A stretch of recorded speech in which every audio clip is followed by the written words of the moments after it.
Welcome friends, अभ्यास online class की इस नए वीडियो में मैं कृष्णा आप सभी का स्वागत करता हूं। दोस्तों, हम लोग तैयारी कर रहे हैं कंपटीशन एग्जाम की, प्री डीएलएड के एग्जाम की, जो व्यापम की ओर से लिया जाता है। तो दोस्तों, हम लोग ये वीडियो में देखेंगे कि 2019 में व्यापम की ओर से प्रवेश परीक्षा में किस तरीके का प्रश्न पूछा गया था, कौन कौन से प्रश्न पूछे गए थे, पूरा डिटेल में एनालिसिस करेंगे इस वीडियो में। तो दोस्तों, जो प्री डीएलएड का एग्जाम होता है उसमें जो दोस्तों अलग अलग फील्ड से अलग अलग क्वेश्चन पूछे जाते हैं। मानसिक योग्यता से 30 प्रश्न, सामान्य ज्ञान से 20 प्रश्न, शैक्षणिक अभिरुचि से 30 प्रश्न, हिंदी से 10 और अंग्रेजी से भी 10-10 प्रश्न पूछे जाते हैं। इस तरीके से 100 क्वेश्चन 100 अंकों का पूछा जाता है और इसको हल करने के लिए 2 घंटे का समय होता है और इसमें कोई भी ऋणात्मक मूल्यांकन नहीं होता। परीक्षा को दिलाने के लिए ओएमआर शीट का प्रयोग किया जाता है। चलिए देख लेते हैं हमारे दोस्तों।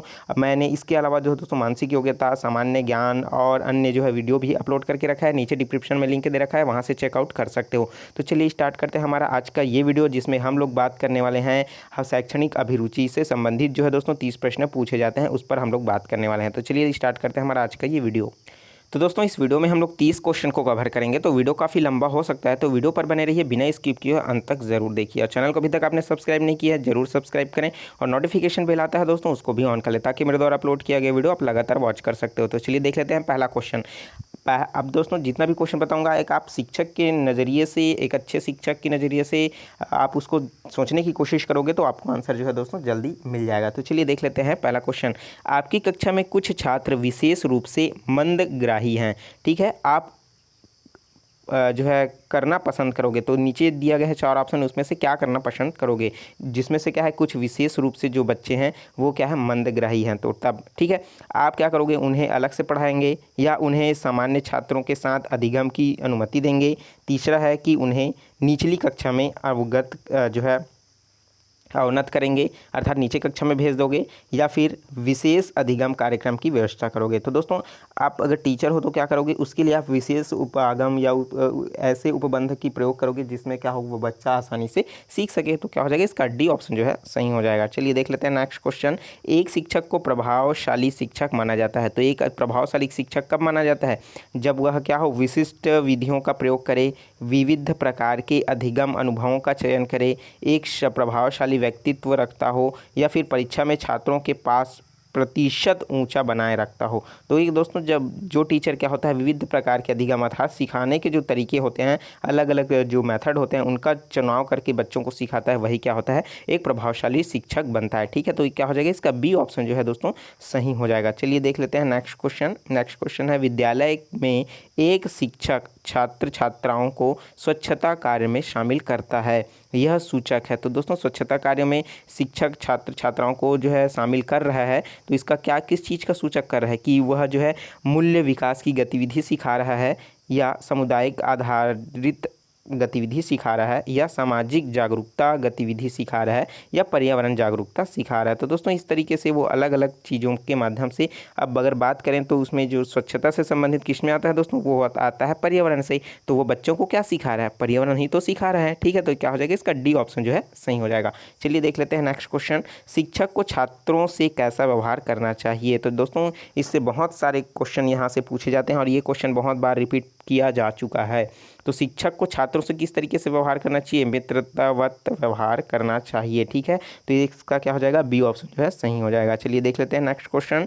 प्रकृति के अनुरूप शिक्षित करने का अर्थ है। तो प्रकृति के अनुरूप शिक्षित करने का अर्थ क्या है, जीवन के प्राकृतिक तरीकों की ओर लौटना, या मानव विकास के प्राकृतिक नियमों के अनुरूप शिक्षा प्रदान करना, या तीसरा प्राकृतिक नियमों का अध्ययन करना और उनका शैक्षणिक जो प्रक्रिया में प्रयोग करना, या उपरोक्त में से कोई नहीं। तो दोस्तों, जो प्रकृति के अनुरूप बोला है, तो मानव विकास के प्राकृतिक नियमों का अनुभव शिक्षा प्रदान करना है। ठीक है, तो इसलिए क्या हो जाएगा, इसका बी ऑप्शन जो है सही हो जाएगा। चलिए देख लेते हैं नेक्स्ट क्वेश्चन। आपके पास एक कक्षा है जिसमें छात्रों का कद विषम है। तो कद क्या है, सभी का अलग अलग है। ठीक है, तो पाठ जो है दोस्तों आप कैसी बैठक व्यवस्था करेंगे। तो कद भी क्या होता है सभी दोस्तों का, जितने भी विद्यार्थी हैं सभी का एक जैसा तो नहीं होगा ना, अलग अलग ही होगा। तो उसकी बैठक व्यवस्था आप किस तरीके से करोगे, अनिश्चित तरीके से, या छोटे कद के छात्रों को ऐसे बैठाएंगे जैसे वे कक्षा की गतिविधि को देख सके। ठीक है, और उसी तरीके से तीसरा बोल रहा है कि शुद्ध रूप से कद के अनुसार बैठाओगे, या लंबे छात्रों को एक कतार जो है एक तरफ से अलग बैठा दोगे। तो दोस्तों ऐसा व्यवस्था कीजिए कि सबको दिखाई दे ना, छोटे बच्चों को भी दिखाई दे, बड़े बच्चों को भी दिखाई दे। तो इस तरीके से क्या कर सकते हो, आप बैठक व्यवस्था बना सकते हो। इसलिए अकॉर्डिंग क्या हो जाएगा, बी ऑप्शन जो है सही हो जाएगा। चलिए देख लेते हैं अगला प्रश्न है, इनमें से क्या एनसीईआरटी का कार्य नहीं है। तो एनसीईआरटी दोस्तों नेशनल काउंसिल एजुकेशन, ठीक है। तो इसमें क्या हो जाएगा दोस्तों, इसका कौन सा कार्य नहीं है, तो हमको ये बताना है। तो इसमें क्या है, विश्वविद्यालयों और महाविद्यालयों को अनुदान की स्वीकृति प्रदान करना, ये एनसीईआरटी का काम बिल्कुल भी नहीं है। अन्य जो ऑप्शन है दोस्तों वो है। लेकिन अगर विश्वविद्यालय और महाविद्यालयों के अनुदान की ये सब की बात करें तो ये किसके अंतर्गत आता है, यूजीसी के अंतर्गत आता है, यूनिवर्सिटी ग्रांट कमीशन के अंतर्गत क्या होता है, ये आता है, ठीक है। तो इसलिए क्या हो जाएगा, इसका सी ऑप्शन जो है सही हो जाएगा। चलिए देख लेते हैं नेक्स्ट क्वेश्चन, स्वतंत्रता के बाद भारत सरकार द्वारा स्थापित किए जाने वाले पहले शिक्षा आयोग के अध्यक्ष कौन थे। तो दोस्तों पहला शिक्षा आयोग के अध्यक्ष जो बने थे वो डॉक्टर सर्वपल्ली राधाकृष्णन बने थे। और ये जो है दोस्तों डॉक्टर सर्वपल्ली राधाकृष्णन भारत के पहले उपराष्ट्रपति भी बने थे, ठीक है। तो इसलिए क्या हो जाएगा, इसका ए ऑप्शन जो है सही हो जाएगा। चलिए देख लेते हैं अगला प्रश्न है दोस्तों, शाला प्रबंधन से जुड़े लोगों की सबसे बड़ी जिम्मेदारी क्या होती है। तो शाला प्रबंधन से बहुत सारे लोग जुड़े होते हैं, लेकिन उनकी बहुत बड़ी जिम्मेदारियां होती है। क्या क्या होती है आपको पता होगा, सामाजिक मांगों का सामंजस्य छात्रों की आवश्यकता से करना चाहिए, या छात्र का समंजन समाज के मांगों के अनुसार करना चाहिए। देखिए दोस्तों यहाँ पर समाज और बच्चे के बीच जोड़ा जा रहा है, ठीक है। उसी तरीके से तीसरा ऑप्शन जो है, मानव व्यवहार को सामाजिक उपेक्षाओं के साथ जो है अनुरूप बदलना चाहिए, या चौथा बोल रहा है कि छात्र को समाज में परिवर्तन लाने हेतु तैयार करना चाहिए। दोस्तों समाज को क्या है, अगर समाज थोड़ा सा बिगड़ा हुआ है अर्थात अच्छा नहीं है तो उसको सुधारना है, तो क्या करना पड़ेगा, बच्चे को ऐसी शिक्षा आपको देनी होगी। तो इसलिए क्या हो जाएगा, मतलब समाज में परिवर्तन लाने के लिए ही उनको शिक्षा देना चाहिए, उनको तैयार करना चाहिए। इसका अकॉर्डिंग क्या हो जाएगा, इसका चौथा ऑप्शन क्या हो जाएगा, सही हो जाएगा। चलिए देख लेते हैं नेक्स्ट क्वेश्चन, एक व्यक्ति की बुद्धिमत्ता की उपयुक्त परिभाषा है। तो एक व्यक्ति की बुद्धिमत्ता की उपयुक्त परिभाषा क्या है, कि वह एक स्थिर और अपरिवर्तनीय व्यवहार की गुणवत्ता रखे, ठीक है। तो ये क्या हो जाएगा, यही एक व्यक्ति की बुद्धिमत्ता की को परिभाषित करता है। तो इसलिए क्या हो जाएगा, इसका डी ऑप्शन जो है सही हो जाएगा। चलिए देख लेते हैं नेक्स्ट क्वेश्चन, एक शिक्षक के नाते इनमें से किस व्यवहार को आप गंभीर मामला समझेंगे। तो आप एक शिक्षक हैं और नीचे 4 ऑप्शन दिया गया है, उसमें से आप किसे ज़्यादा आप जो है गंभीर मानोगे। पहला है कि यदि एक छात्र बहुत से प्रश्न करता है, कई बहुत से स्टूडेंट होते हैं दोस्तों जो क्या होता है लगातार एक के बाद क्वेश्चन दागते ही रहते हैं टीचर के ऊपर, ठीक है। तो उस पर, और उसी तरीके से दूसरा बोल रहा है कि यदि वह अपना गृह कार्य नहीं करता है। तीसरा बोल रहा है कि यदि जब आप पढ़ा रहे हो वह दूसरे छात्र से बात करता हो, और दोस्तों पढ़ाई से में सुस्त हो। तो आप गंभीर मामला कब मानोगे, जब आप पढ़ाई कर रहे हो, पढ़वा रहे हो, बच्चे को पढ़ा रहे हो, सब बच्चे आप पढ़ रहे हैं, लेकिन कुछ बच्चे हैं जो आपस में बात कर रहे हैं, तो भैया तो ये तो सबका दिमाग ठनकेगा ना। तो क्या हो जाएगा, ये गंभीर मामला है जब क्या होता है, आप पढ़ाते रहो तो बच्चे का ध्यान इधर उधर भटकता है, आपस में बात करना स्टार्ट कर देते हैं। तो इसका क्या हो जाएगा, सी ऑप्शन जो है सही हो जाएगा।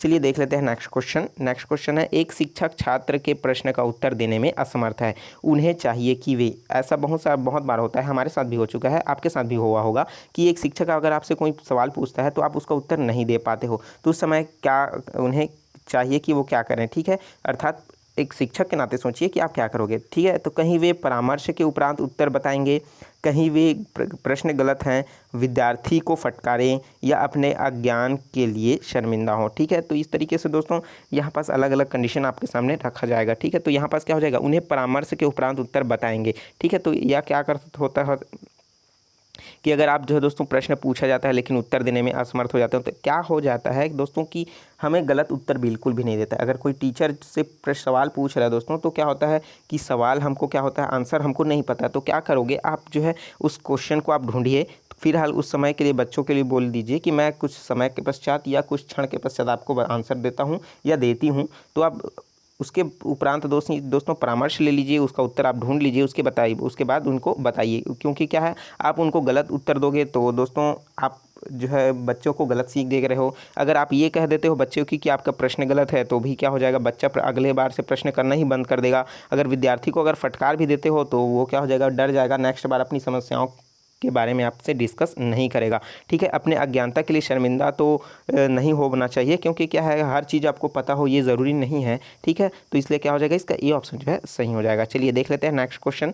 प्राचीन भारतीय शिक्षक मनोवैज्ञानिक तथ्यों की सहायता से शिक्षक कहते हैं शिक्षण करते हैं उन्हें किसका महत्व समझाना है। तो दोस्तों उन्हें किसका महत्व समझाया, तो दोस्तों ये क्या है कि प्राचीन जो भारतीय शिक्षक मनोवैज्ञानिक हैं उनके तथ्य भी हैं, उनके सहायक जो शिक्षण भी करते थे उसके साथ में उन्होंने बहुत सारे महत्व को समझाया। तो दोस्तों इसमें से कौन सा है, ये तो है दोस्तों गुरुकुल पद्धति। तो गुरुकुल पद्धति जो आजकल पूरी तरीके से बंद हो चुकी है, आपको पता ही होगा। जहाँ पास राजा या कोई भी जो शिक्षा लेना रहता है वो गुरुकुल के जाता था, वहाँ आश्रम में गुरु के साथ रहता था, वो उनका सेवा भी करता था, उनके कार्य में हाथ बटाता था, शिक्षा ग्रहण करता था और क्या होता था उसके बाद वो अपने घर वापस लौट जाता था जब उसका एजुकेशन कंप्लीट हो जाता था।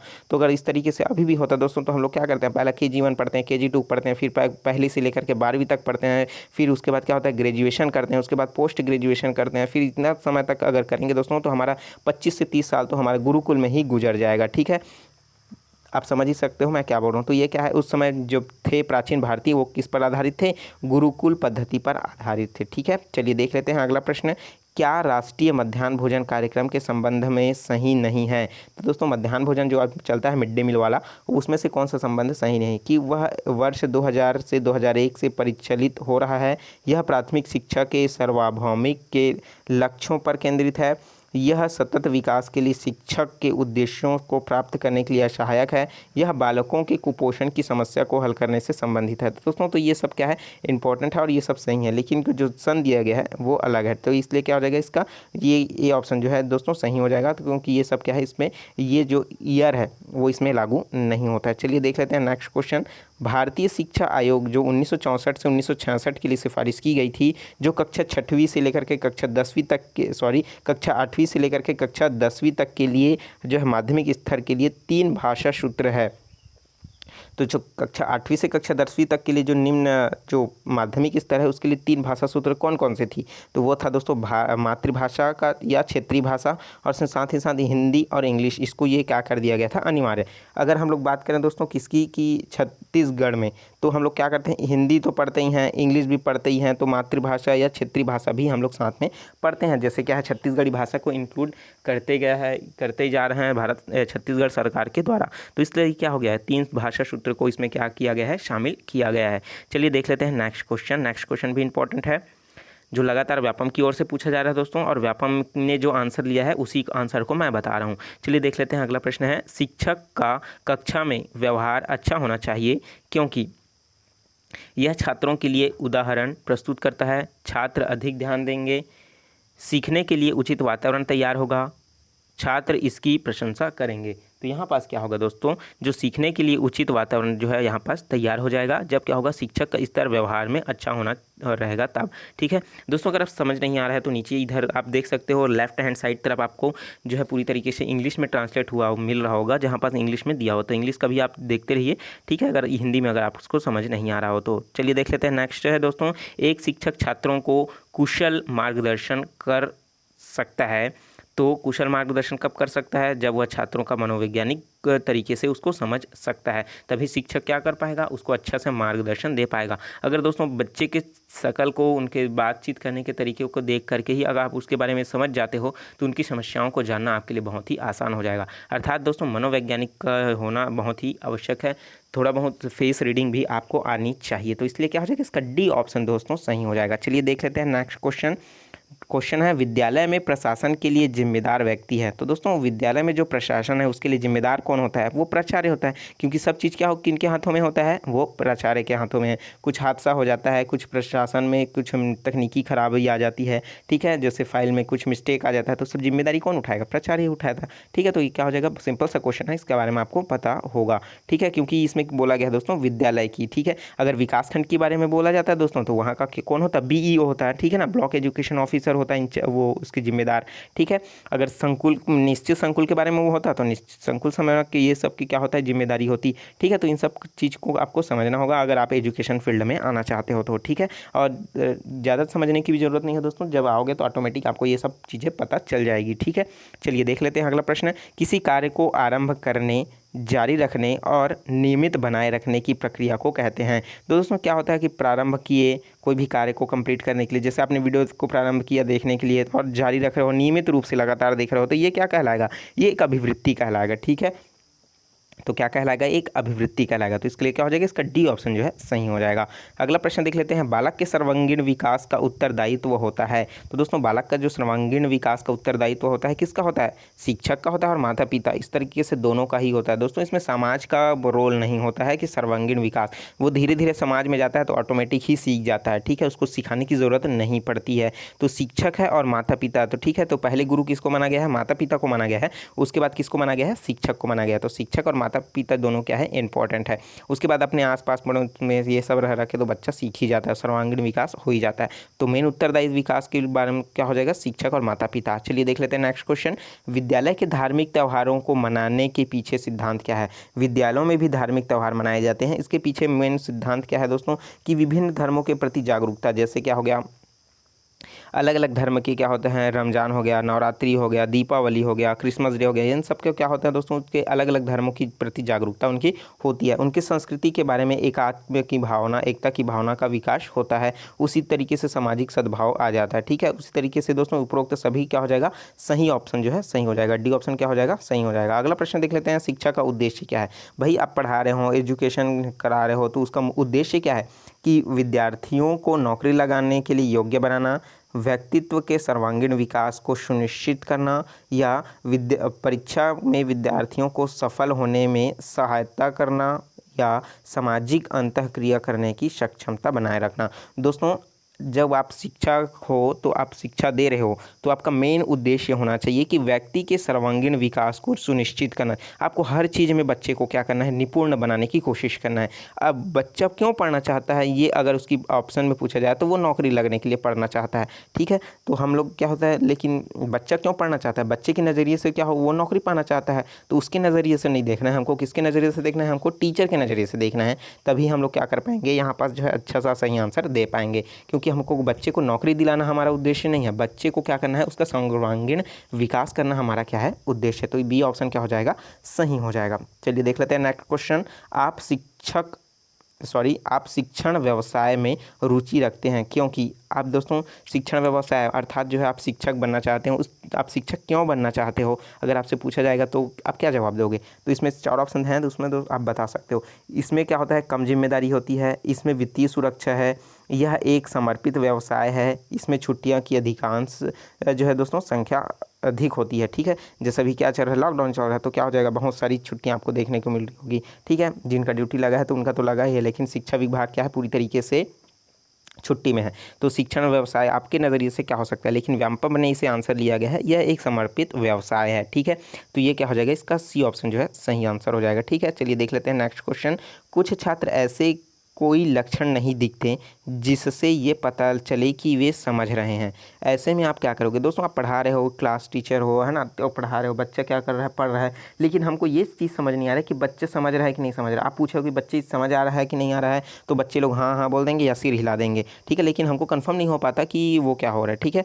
चलिए अब देख लेते हैं इसका ऑप्शन कि उन पर और वक्त बर्बाद करना, उन्हें पढ़ाने के लिए और अभिप्रेरित करना, या अधीर होना पर तथ्यों को सरलीकृत करना, अर्थात कठिन होने पर उसको सरल करके समझाना, या उन्हें कोसना। तो दोस्तों उन्हें कोसना ये सब डी ऑप्शन है, उसको व्यापम ने आंसर लिया है, तो क्या हो जाएगा, इसका डी ऑप्शन ही सही ले लेते हैं, क्योंकि क्या हो जाएगा, जब बच्चा समझ ही नहीं पा रहा है और पूछने के पश्चात हाँ हाँ बोल रहा है, तो उस समय क्या हो जाएगा दोस्तों, उस समय टॉपिक चेंज कर देना ही बेहतर होगा, ठीक है। क्योंकि बच्चा शायद समझ ही नहीं पा रहा है, अगर समझ रहा है तो अच्छी बात है, अगर समझ नहीं पा रहा है तो आपका उस समय पढ़ाना व्यर्थ ही जाएगा दोस्तों, ठीक है। चलिए देख लेते हैं नेक्स्ट क्वेश्चन, बच्चे सर्वोत्तम सीखते हैं। तो दोस्तों बच्चा जब सर्वोत्तम कब सीखेगा, जब उन्हें व्याख्यान विधि के द्वारा संलग्न कराया जाए, व्याख्यान के द्वारा दोस्तों, जैसे जैसे मैं लेक्चर देके आपको समझा रहा हूँ, उसी तरीके से दोस्तों अगला दिया है कि शिक्षक जानकार हो, ठीक है।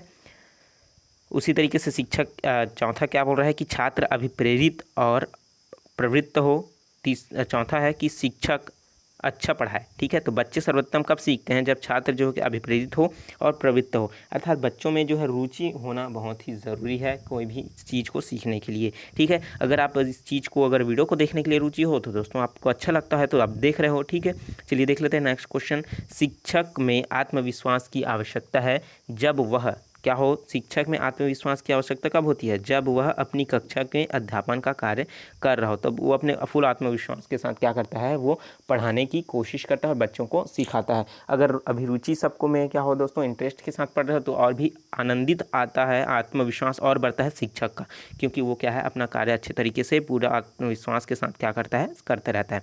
चलिए देख लेते हैं नेक्स्ट क्वेश्चन। विद्यालय में एक बालक को समस्यात्मक बालक कहा जाएगा जब, अब बच्चा समस्यात्मक है कि नहीं है ये पता कैसे चलेगा दोस्तों, क्योंकि उसमें कुछ ऐसे विकार हो जो किसी कार्य को करने में उसको कठिनाई आ रही हो, ठीक है, तो वो क्या हो जाएगा, समस्यात्मक बालक कहलाएगा। जैसे चलिए देख लेते हैं ऑप्शन, वह दूसरे बच्चे की समस्याओं को हल करने में सक्षम हो, वह कक्षा के लिए उत्तम समस्याओं में के सुझाव देने में साधन या संपन्न हो, तीसरा है कि ऐसा व्यवहार करे कि उसे समझना शिक्षक के लिए एक समस्या हो, या उपरोक्त में से कोई नहीं। तो दोस्तों समस्यात्मक बालक क्या है, बच्चा तो ऑलरेडी उस चीज़ को समझ ही नहीं पा रहा है, लेकिन साथ ही साथ ऐसी बहुत सारी समस्याएं आ रही है जिसके उसके व्यवहार के माध्यम से उस शिक्षक को भी समझ नहीं आ रहा है, तो इसलिए क्या हो जाएगा, इसका सी ऑप्शन जो है सही हो जाएगा।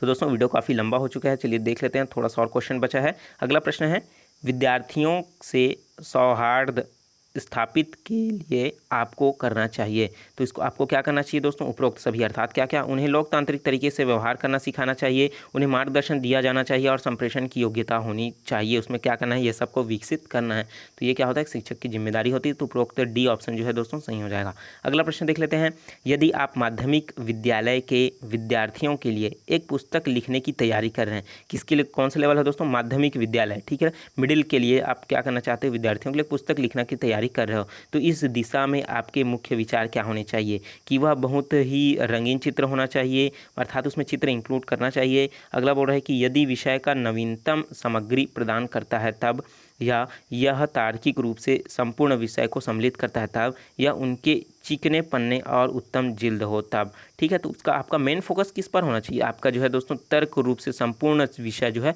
उस बुक में समाहित हुए होना चाहिए, ठीक है, ना कि आप उसमें ज़्यादा चित्र ज़रूरत है वहाँ पर जरूर डाल सकते हो, नवीन सामग्री है तो इम्पोर्टेंट है, नवीन चीज़ को आप डालो बच्चे ताकि सीख सके, लेकिन नया चीज़ में आप क्या करोगे, पुरानी चीज़ों को तो नहीं छोड़ सकते ना, तो इसमें क्या होगा, तकनीकी रूप से संपूर्ण विषय को क्या होना चाहिए, शामिल होना चाहिए। ऑप्शन में ये दिया है तो क्या है, ये पूरी तरीके से सही है, अगर ये नहीं दिया रहता तो हम बी ऑप्शन क्या होता, सही होता। और चिकने पन्ने हो या खुरदुरे, उत्तम जिल्द हो या उत्तम जिल्द हो, तो इससे कोई फर्क नहीं पड़ना चाहिए। चलिए देख लेते हैं नेक्स्ट क्वेश्चन। नेक्स्ट क्वेश्चन है दोस्तों बहुत इंपॉर्टेंट है, उसके बाद ये वीडियो का कोई लास्ट क्वेश्चन है, ठीक है, देख लेते हैं। समीर एक शर्मीला छात्र है, शिक्षक का उसके प्रति सर्वथा उपयुक्त व्यवहार क्या होना चाहिए, उपयुक्त व्यवहार मतलब नीचे दिया गया है 4 ऑप्शन, उसमें क्या व्यवहार होना चाहिए, उसे कक्ष की गतिविधि में किसी एक समूह का जो है दोस्तों प्रतिनिधित्व करना चाहिए, बी बोल रहा है कि उसे व्यक्तिगत रूप से ध्यान में रखता है और अक्सर उसे बातें करता है, और क्या बोल रहा है उसी तरीके से सी, किसी विशेष परिस्थिति में